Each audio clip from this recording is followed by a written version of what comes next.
Hey there guys, it's me, Dr. Jennifer Otter Bickerdike, and I am absolutely thrilled because I'm in my third favorite place in the world, Manchester, England, with the gorgeous and charming and fabulous guest. It's me, Jeremy Pritchard! From Everything. Woo! Hello. What are your other two favourite? My first one, and second. Yeah, I have to kind of say that, don't I? Santa Cruz, California, where I'm Where you're from. And Bude, where I own a house. Oh yeah, very nice. Yeah, well, they're quite similar in a way. Bude is very much the Santa Cruz It of is. England. Oh my God, that's what my husband and I call it. Well, Even talking to James, yeah. California and Cornwall are weirdly similar. I think. But you know what's funny is the first time I came to Manchester, literally the first time, I stepped out from the Ibis Hotel where I was staying. The salubrious surroundings. And I was like, I just felt that kind of like I am home feeling that I only. That's nice. Yeah. Yeah. It's really good. Do you feel you're not from here originally? No, I'm not from here. I'm from Kent originally. I've been here 15 years. I came for university, and I came from a very different place. So it took me a long time to feel like this was home. And by the time I left university, I've been playing in bands and sort of living music in the city where so many people live music as a lifestyle for a while, and I realised almost by default that I couldn't really be anywhere else. Really? And it was my home, yeah. So do you feel like Manchester's your home now? Totally, yeah. Yeah. But it wasn't like an immediate thing for me. It wasn't a revelation or anything. But I realised slowly over time that I had taken for granted so much of the musical fabric, certainly. The way that you can actually be in a band and people don't think that's unusual, and that it can actually be a lifestyle choice and a career. And so, I mean, that was going to be a question I was going to ask you later on, but we can just kind of dive into this now. How has being in Manchester affected the course of your career? You and I were talking about some things before, but what are some things maybe, besides it not being unusual to be in a band? We were talking about this the other day, actually, with some music students, and somebody asked us this question, and Mike said it's only been a positive, which, and I guess I hadn't really thought about it in those black and white terms before, but he's right. It has only been a positive for us because, firstly, it gave us a home in the very literal sense, because student accommodation was cheap. We could rehearse in the basement when we first started the band 11 years ago on Burton Road in West Didsbury. Shout out. 235 Burton Road. There's going to be some like massive everything fans now. That, there already are. Yeah, they're going to slowly drive by. Opposite Withington Hospital. Yeah. It's a much nicer house now than it used to be, I can tell you. But so yeah, it gave us a home in that sense. It gave us a home in the sense that we could get gigs very rapidly because the infrastructure is here, the promoters are here, the appetite is here, the lifestyle is here, as I've said already. And it kept us out of the glare of the sort of London mill, the London industry, for enough time to develop and become competent and confident and to have an identity of our own.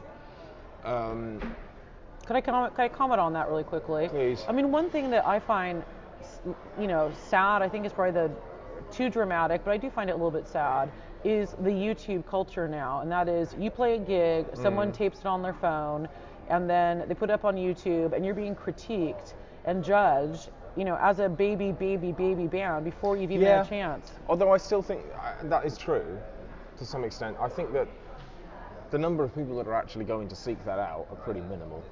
I mean, we've played shows before an album is out and had concerns that people are going, the video versions, iPhone versions of these songs are going to appear online within the hour.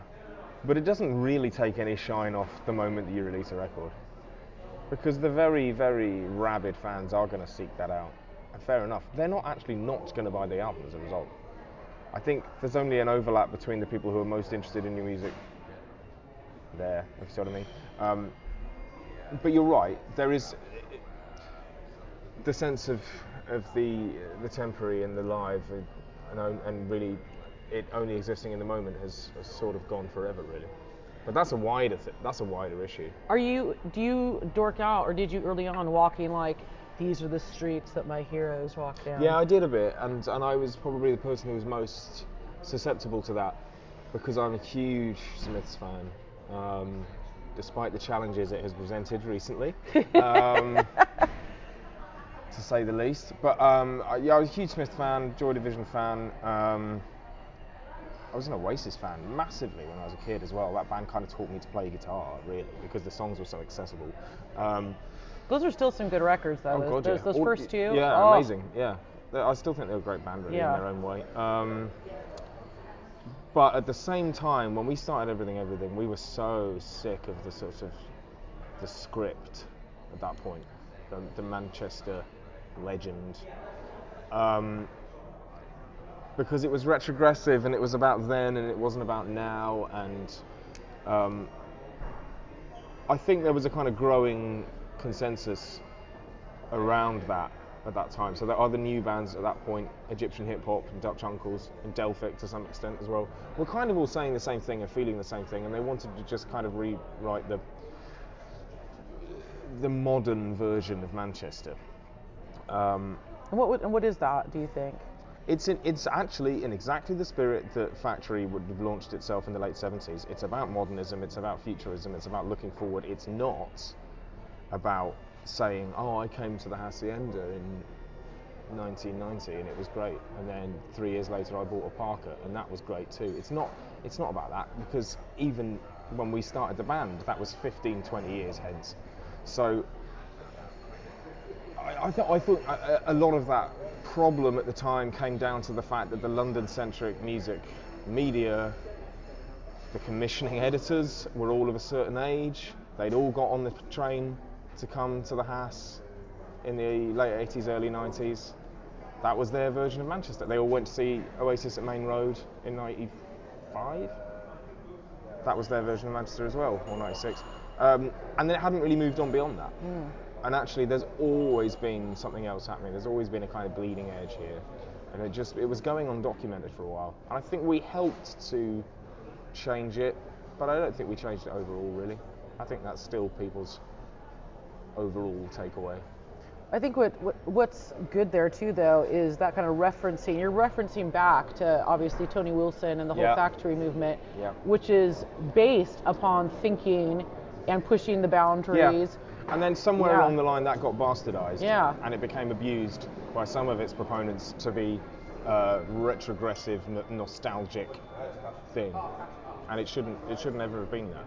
Could we talk about nostalgia for a second? Mm-hmm. What was the first record young Jeremy purchased with your own money? Do you remember? Yeah, I think it was Boom Boom Boom by the Out Here Brothers. Boom Boom Boom, let me say it. Was it? Which You're doing a white man overbite. That's so record. hot. Oh, cool. I'm glad you pointed that out for people at home. I still stand by that single. It's really good. I guess the first albums I bought with my own money were probably like Michael Jackson cassettes. After the fact as well, because I was already, this would have been in the early 90s when I was sort of getting into Michael Jackson, I suppose. So they weren't new records then, but he was really captivating. He still is, he's one of the all-time great artists, isn't he? Or maybe the best of all time. But when you've not heard him in a long time, you hear it out of nowhere. Oh, no, it just takes your breath like away. An alien, isn't he? It's just like a higher power as a performer. Do you remember when he died? Yeah, very, very vividly. I got a text from Jonathan, our singer, and he said, "What's that American website?" Is it? I will say Paris Hilton, but that's not what it is. It's something like that. DMZ or something. Yes, not demilitarized. Yes. TMZ. TMZ. That's it. Something like that. TMZ. We got there. He said there are reports from this thing in America that Michael Jackson has died, and I was so. Well, everyone was surprised, weren't they? I was really cut up about it, though. I was really upset. I was really sad. Because I was also kind of undergoing a sort of Michael Jackson renaissance myself at that point in time. I was just really enjoying his music all over again. I bought a lot. When I was really young, I loved the kind of Queen and Beatles best of tapes that we had in the car when I was a kid. I loved Michael Jackson. Sort of Beach Boys compilations, stuff like that, and then my whole orientation in life changed when I bought The Great Escape by Blur, which is not considered to be one of their best records, but I'm very fond of it.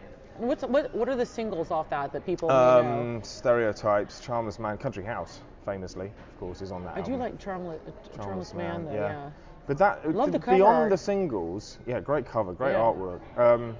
beyond the singles, that is a really dark record that's really steeped in this very particular ennui rooted in southeast England. It doesn't really get talked about in broader popular culture. So where we live now in Manchester, the romance of well, of Northern England is massively eulogised. It's everywhere. But there's no where I was growing up in Kent at the time, that nobody was talking about this kind of blankness. You don't live in London, but everyone who lives in your town works in London, and they all get on the train in the morning and they all come back in the evening. This sort of commuter dormitory status of most of the southeast, and this sort of shoulder shrugging quality to all of it was completely embedded in that album in particular by Blur, and in a lot of their music at that time, I thought, because they'd come from a similar situation in Essex. And so anyway, I bought that album. How did you come to get it? Did you hear the single on the radio? A kid that was cooler than me at school, older than me, who I'd known since I was like 4, and he was at the same secondary school as me, and he was into some cool stuff, and I looked up to him, and I knew he was a Blur fan, so I had like a W.H. Smith voucher or something I needed to use up, and I went and bought that cassette. It was all still cassettes in those days because they were cheaper than CDs. Did you get the single, by the way, the Boom Boom Boom? Yeah, I think that was a cassette single, and I was quite nervous. Single, and I was quite nervous because it had like a parental. Oh, they're gonna bust there were you. Some swears on it. Yeah, I thought I was going to be denied in our price, but I wasn't. Sorry to go off at a sidebar. So yeah, those were kind of my first tentative steps in music, I suppose, that I can remember. Did your parents listen to music in the house? Yeah, they're kind of both music critics on the classical side, opera, classical stuff, and they did a lot of kind of amdram musicals and opera and stuff when I was a kid, so I was sort of involved with that peripherally. So yeah, it was always just around. Music it's something that I've not taken it for granted, and I consider it more and more precious, but it was the educational infrastructure was there as well. That was the other thing. It's much worse now, secondary and primary music education. What do you mean by that? Tell me what you mean. There isn't really the provision for it. It isn't funded. Our current government believes that it's, along with the rest of the arts, it should kind of take care of itself, and that it's, despite the fact that it puts £4.5 billion into the economy, it doesn't need to be supported, which is fucking bollocks. And you and I were saying this before, the idea of being political in a band without being like overtly. Yeah. What does that mean to you to be political as an artist right now? I think most people actually are, if you're being honest about the times we live in right now. It's really difficult not to be political. Whether or not you identify in quite a constraining way as a political act is up to you, I suppose. The Beatles were a political band, Radiohead were a political band, but nobody closes their eyes and thinks about those artists and thinks about the politics first, whereas you maybe do with The Clash or Rage Against the Machine. Or the Manics even, certainly one era of the Manics. And I think maybe that's reductive, or it can be constricting, perhaps. But that doesn't mean that you're not engaging, as all those artists are. And I think most of our contemporaries and younger bands, they are dealing with it. They are facing up to this stuff in their music. They may just not look like combat rock on the cover. That's what I was going to say. I mean, part of it is one of the criticisms I have is that I think there's not much room to have open conversation about what's going on in politics in a lot of ways. In terms of, if you think, I just know this being American, like one of my best friends voted for Donald Trump. And I'm not saying that that's good or bad, but I've had a lot of other friends that did not vote for Donald Trump say she's a bad, horrible, racist person. And I think that there needs to be a dialogue where we can have a situation where we can have a dialogue instead of just shutting people down. Yeah. See, in principle, I agree with that. In practice, it's really hard to actually achieve that. And the Why do you think that experience of Brexit has been similarly polarising in this country. Definitely. And after Brexit, I knew Trump would get in. Let's talk about something fun, okay? Besides Yeah, your love, okay. besides your love for cats. Yeah, I like cats. Yeah, I know you like cats. I knew there had to be a difference between us. I like cats, but I love dogs. That's fine. I do love dogs. Can we still be friends? Well, you know the way that they've been kind of pitted against each other over time? They have. Cat and dog, leave Yeah. and remain. It has. Trump and Clinton. It's arbitrary. You know, it is true. They have no relationship, dogs and cats. And they each have their pluses and their minuses. They shouldn't really be held up as equivalents. They're completely different. Oh my goodness. Let's go into some safe territory. When did you... Question 2. Question 2. When did you first know that you wanted to be in a band, play the bass? I think I arrived in that position fairly gradually. The kind of road to Damascus moment was when I went swimming with my dad and my brother, and my mum picked us up in the car afterwards, and she bought a cassette of Bad by Michael Jackson from Woolworths during the day, and she put it on in the car driving home, and I was like, oh, his skin is standing up on the back of my neck when I think about it now. It was just like, what the fuck is that? That's for me.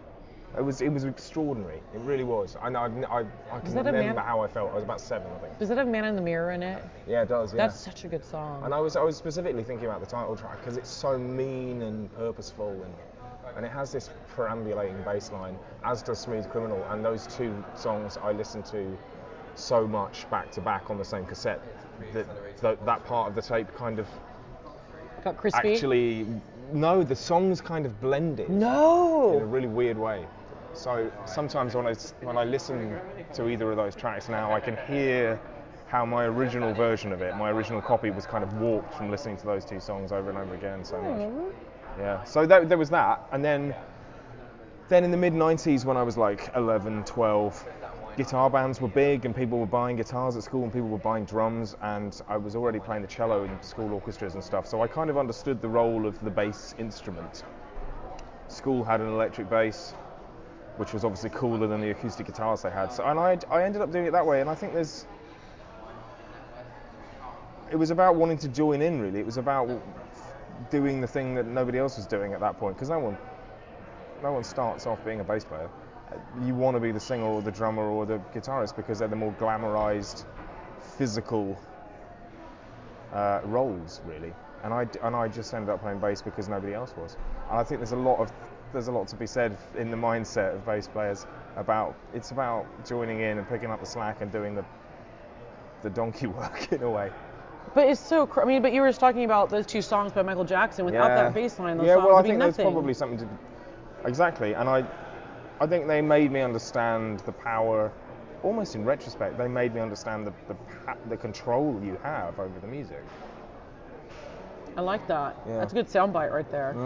We'll remember that one. So, what was the biggest career break for you? I don't know if we can identify any one particular thing, but there were kind of the standard stepping stones that we were lucky to get right, like having good management. And I think there is one kind of watershed moment that always sticks out when we're asked this kind of question, and it was sheer good luck, I think, to some extent. So it's not really useful information to impart, but it's a good story. So what happened was, we'd made our first single, which came out as a 7-inch on like an imprint of XL at the end of 2008. We needed another single to follow it up. We'd got a couple of Radio 1 plays in the evening, XFM, bit of Radio 2 even. We'd made a very, very cheap homemade video for it. And there was some interest behind it, and we'd done our first little UK tour and stuff like that. We needed a single to follow that up. We had the song, we thought it was great. We recorded it. We started servicing it to radio through our managers and sort of the PRs that were doing it in good faith at that time. And Radio 1, specifically Zane Lowe's producer, because he was still the evening DJ at that time, this is beginning 2009, she said, oh, it's too weird for us, we're not going to play it, Zane isn't going to play it. And that was kind of instant loss of momentum for us at that time. It meant, well, we don't really have anywhere else to go with this music, because he really was the gatekeeper at that time. Certainly to that radio station. If you weren't going to get played in the evening on Zane, you're certainly not going to get daytime for a band like us. So we sort of didn't really know what to do. And we'd made a video. We'd managed to get it into some sort of vote for your favourite video competition or something on MTV2, which was like the alternative MTV at that time. And I think we just got like all our mums and their friends to vote for this video, and me and John stayed up for hours like clicking vote on the computer in our flat. Bruised finger? Basically stuffed the ballot box, and it meant that we got some MTV2 play, and Zane was DJing somewhere in the UK, happened to turn his TV on late at night, having come back from a DJ gig, saw this video, and having had the record blocked at the door by his producer, thought it was incredible, waxed lyrical about it on his show the following day for like a full 5 minutes, joined Twitter to talk specifically about this record, and then played it every day for ages, and it gave us the ear of the station, it gave us a much wider audience, it brought loads more labels to our attention, brought us to the attention of loads more labels, and that was one of those moments, I would say. It was sheer good luck. I mean, one thing that brings up though too is, are you still in touch with him, or at least his management? Yeah, or Zane, yeah. I think so. I don't really know what he does now, because I mean we were good. We were friends while he was still living in the UK, and then of course he moved to America 5 years ago. And he was always a supporter, and we were really lucky to have him on side. In a way, I think those fairly narrow gateways they're not the same anymore. They're maybe not even there, and it's maybe been broadened a little bit. But in those days, you had to get Zane and you had to get the NME. It was still quite old-fashioned in that way. And it's so funny, we're not going back that long, you know what I mean? It's like a decade ago you're talking about. Do you still have people from that early days though in your network that you still call upon now? Well, yeah. I guess my question is, how important is your network and networking and like having relationships?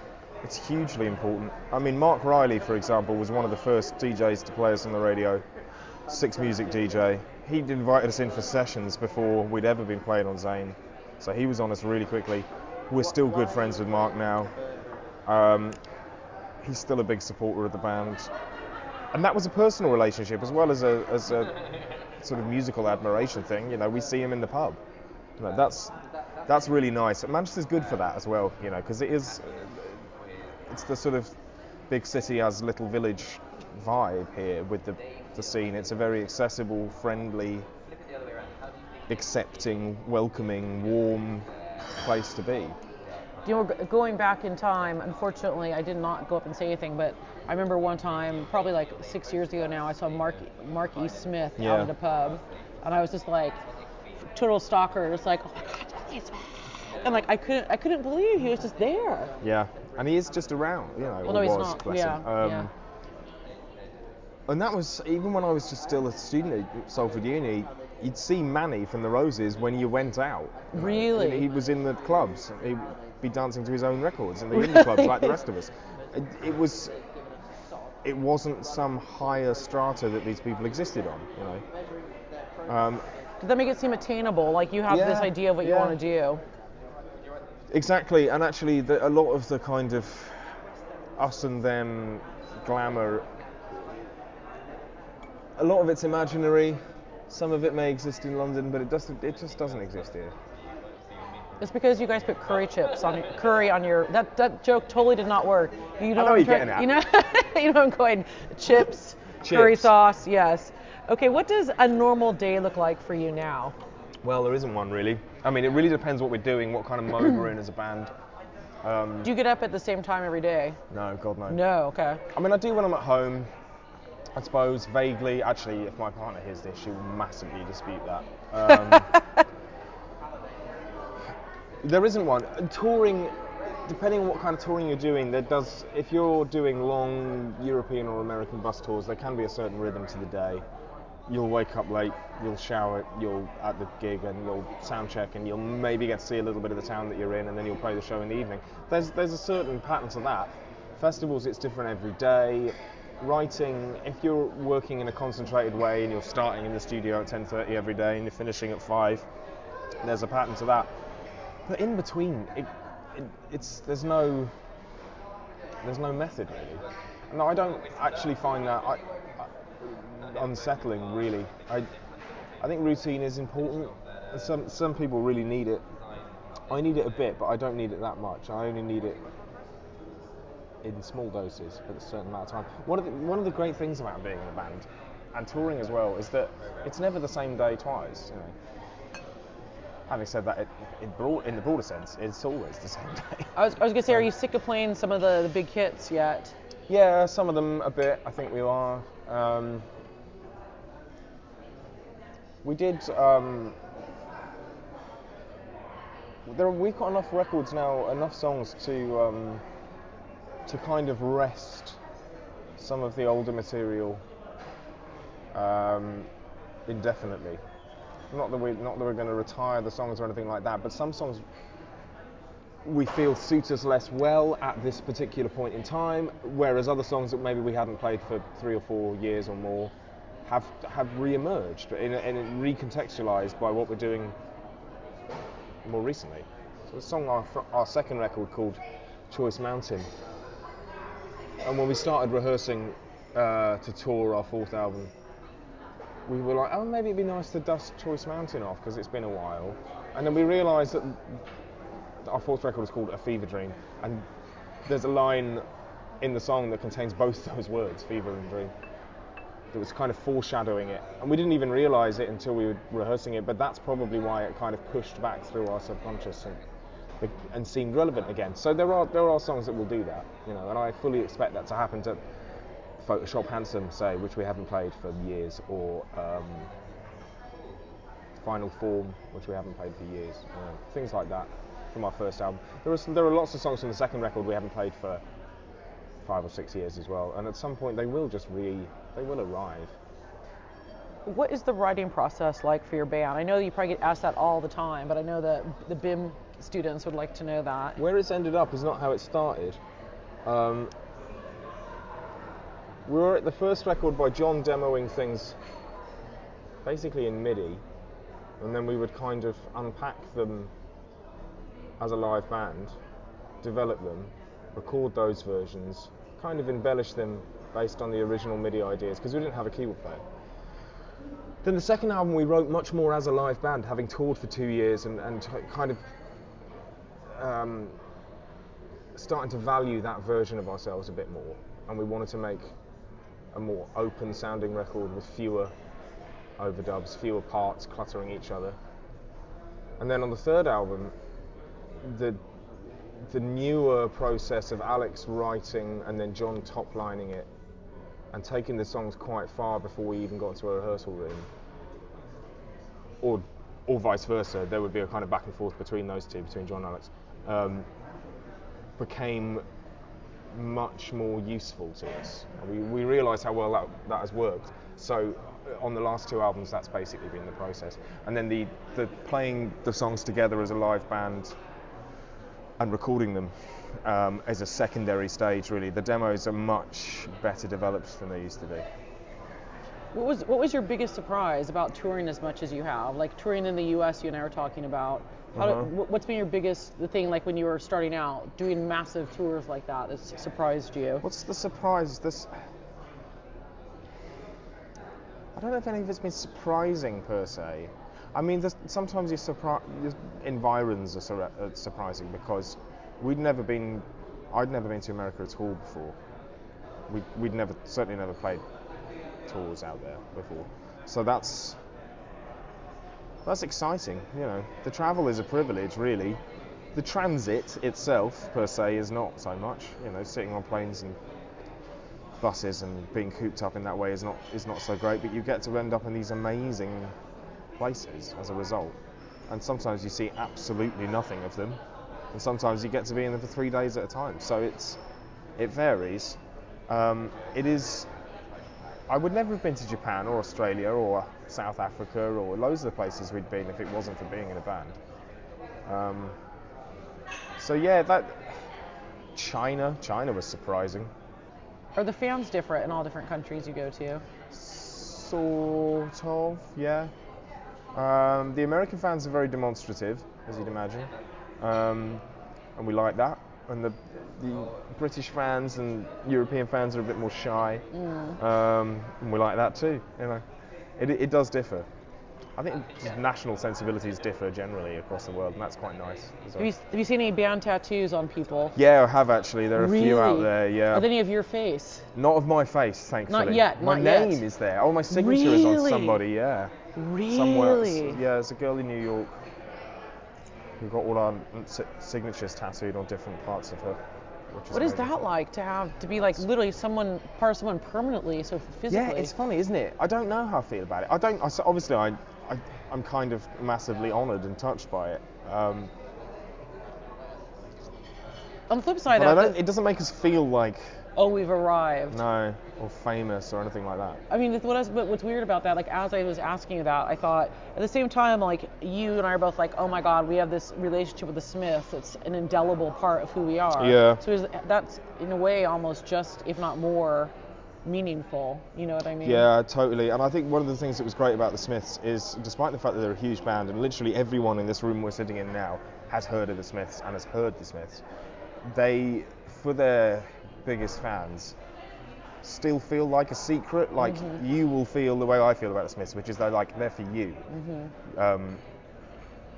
and only you understand them in the way that you do. And I would like to think that we put something similar across for our fans. And because we're not a big band in America, the people that do come out to the shows are hugely invested, and they know every word and every beat of every bar.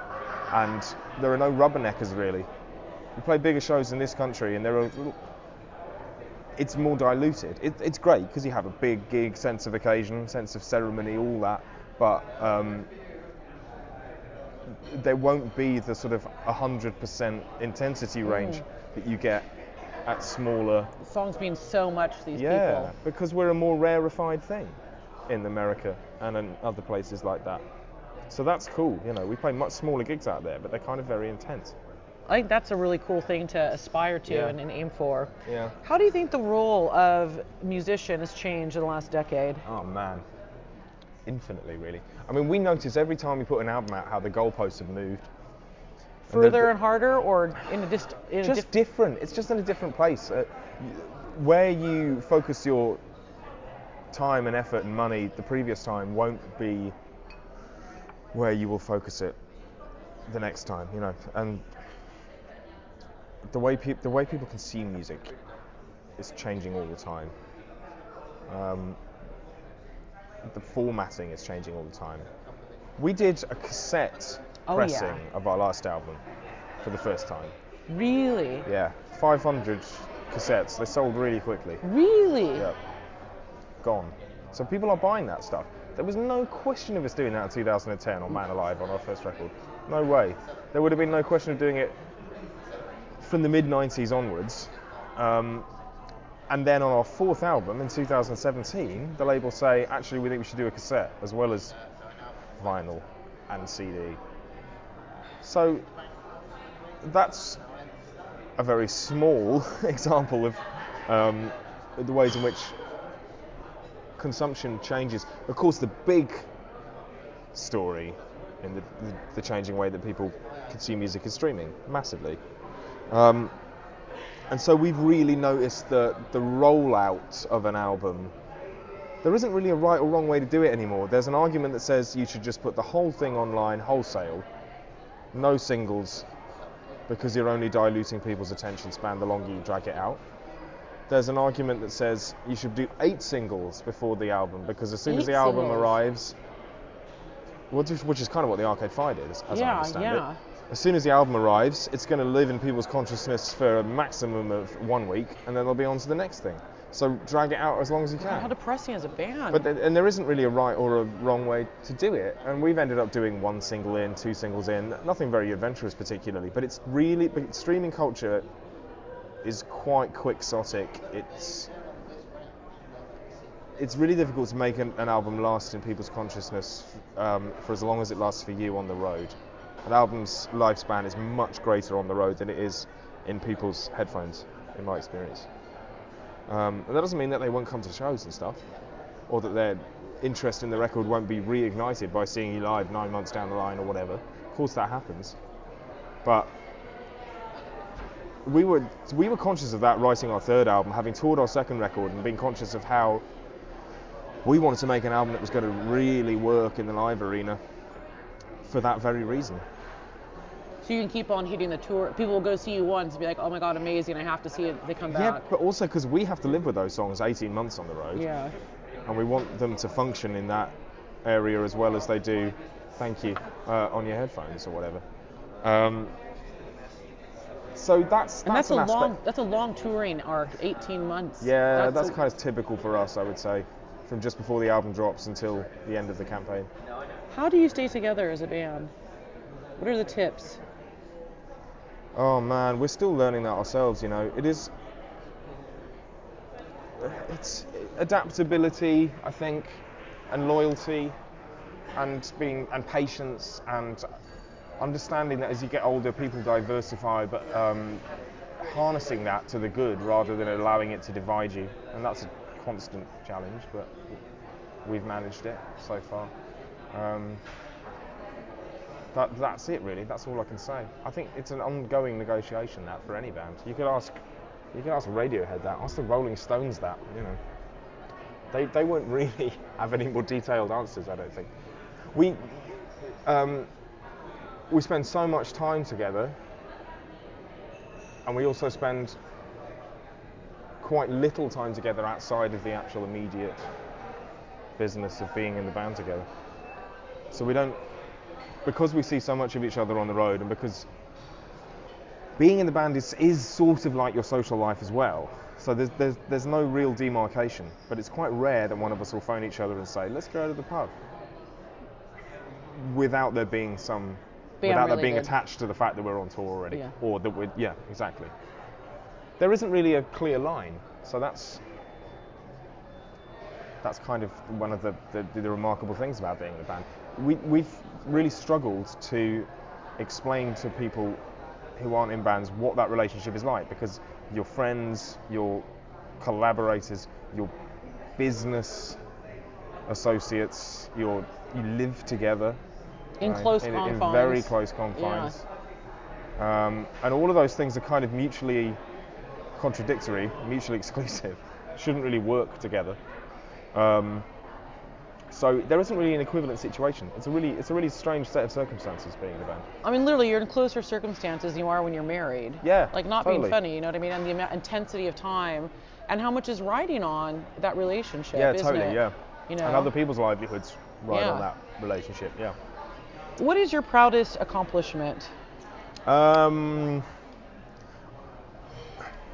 don't think I have any one proudest accomplishment really. I'm just hugely proud of our career to date. I'm really proud of the records. I'm really proud of the shows we've played. I'm proud of the legacy we've built for ourselves. These are all collective achievements as well. There's nothing to do with me. I'm just part of it, you know.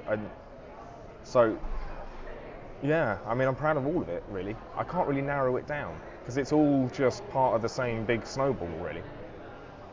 There have been certain symbolic moments, I think, in our career, and like the 2 Mercury Prize nominations we've had that have kind of bookended this period in our career. One on the first album, one on the fourth, and playing Alexandra Palace earlier this year. That was like our biggest ever headline show. That was a big moment for us. Are you nervous when you go on gigs like that? A little bit, yeah. And I'm not generally, but I was aware of the sense of occasion, shall we say. Yeah, anticipation, certainly.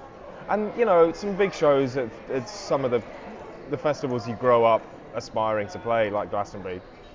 So those are the kind of moments that stick in my mind if you're looking for like one crowning glory. But it's all part and parcel for me. It's all part of the same thing. So, and that thing is what I'm proud of.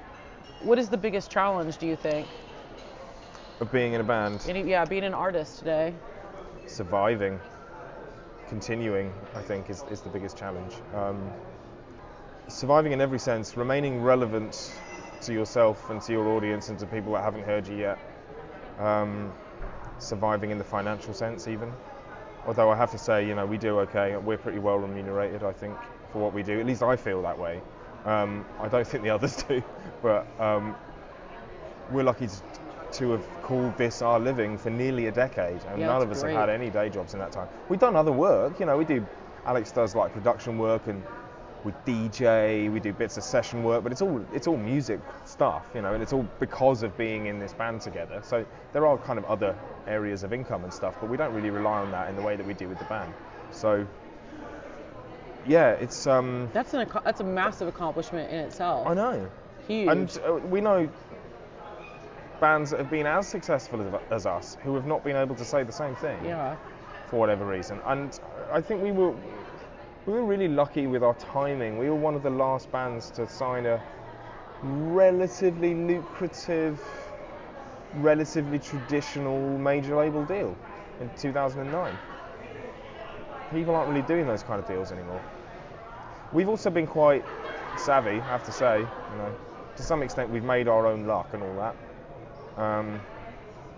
But yeah, the biggest challenges are all of those really, and motivation, I think. I think the biggest challenges in a way come early on, because the first 2 or 3 years, in fact, it goes beyond that as well, depending on what you're doing and where you are and what kind of a band you are and your stature and all of that. But the first couple of years of extreme discomfort of slogging it up and down the country and playing to no one and getting paid nothing, and then going to bed for 15 minutes and then going to work at your day job the following day. That went on for ages, and we were only doing it because we were so energized by the experience that we were having together and by the music we were making, and we really believed it. So that's kind of the hardest part, really. Kind of getting over that hump, basically, yeah, totally, to just hanging in there. Yeah, that totally makes sense. You can only do that when you're young, I think, or youngish. I'll have a couple more questions for you. What are 3 things you wish you could have told your younger self? Yeah, I wonder. What I think when I was younger, this is a more general point really than relating to my career. When I was younger, I imagined that there would come a time in life when all your troubles would be over. And I don't have to sit exams anymore, and I don't have the kind of romantic dramas that I did when I was a teenager or whatever. But life doesn't ever actually settle down. It never actually sorts itself out. There never comes a point at which you think, oh, finally, I've arrived. I don't have a single thing to worry about. So I think aspiring to that is a hiding to nothing. So I would probably tell my younger self that. Like, you ain't seen nothing yet, mate. So I wouldn't say that. So life's always just kind of be able to roll. Yeah, just enjoy it, I think.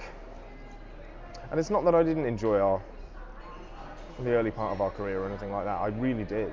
I still do. But it goes very quickly. There's a very special time in any artist's career, which actually the Off the Record Festival, which we're going to be speaking out on Friday, captures that particular moment from all its artists, because the remit is you're a gigging band, but you've not yet released a long-playing record. You could have put out however many EPs and singles, you might even have a big deal, but as long as you've not put an album out yet, that particular bit is quite short-lived really, and it's a really special time because it's all new, it's all happening for the first time. And but also the most challenging, like money-wise. Oh, totally, totally. But it's also the most fun as well. Your expectations are kind of humble, and it's all happening for the first time. So you can't believe it when you get first booked to play South by Southwest or whatever. And yeah, it was great because it was all happening for the first time. What are you working on right now? We are finishing up the shows on this 4th album, and then we will start to write another one, basically. That's the pattern. Are you going to be I know you're DJing on Friday night. DJing on Friday night, which is something we kind of do for fun sometimes. We're not particularly good DJs in the technical sense, but we like to select well. So yeah. What's the everything social media if people are not following you and they want to? I think on Twitter and Instagram it's E_E_. And then obviously on Facebook it's just everything. So that's us, yeah. Any other future plans you want to share with us? Well, we've got a couple of shows left this year. We're playing Shepherd's Bush Empire for War Child, which is a brilliant charity. on the 27th of November, and then we're playing round the corner Victoria Warehouse in Manchester, which is going to be our last show of the year on New Year's Eve. Oh wow. Which will be a hell of a party, and then that's us on this album, and then we'll go underground for a year or so and make another album. So 2020, hopefully a new record. Hopefully, yeah. Awesome. Well, thank you so much. Thank you so much. It's so much fun. Thank you. And I hope we can do this again. Yeah, let's do it sometime. again. All right. Thanks, guys, so much for listening. Take care, and make sure you subscribe.